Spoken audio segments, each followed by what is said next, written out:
माँ दहला recording studio, किसान चौक, सुपौल। डीजे अमित तिवारी अपहर।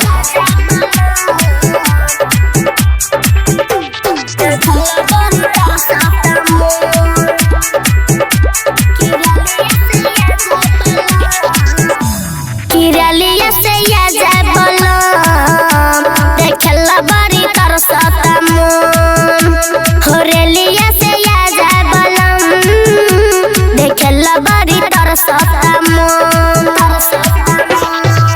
कान के बलिया रहतवा के कंगना रुसल बा फोनवे पर कहतानी हम। किरलिया से या जाय बलम देखला बड़ी तरसता मन। होरेलिया से या जाय बलम देखला बड़ी तरसता मन।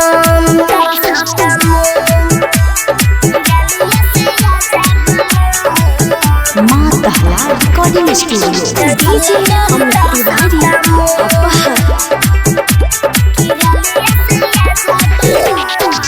बिरह के अगिया न सहले सहाता सोची के पिया जी घबराता। सोची के पिया जी घबराता। बिरह के अगिया न सहले सहाता सोची के पिया जी घबराता। तू का जानबू ये परदेसी सैया घरवा में कैसे रहतानी हम। किरलिया से या जाय बलम देखला बड़ी तरसता मन। होरेलिया से या जाय बलम देखला बड़ी तरसता मन।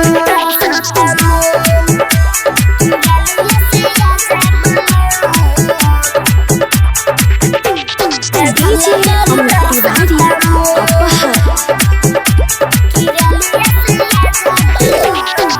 पिया या सुख दुख केतना बताई आवेला याद तब आवेला रुआई।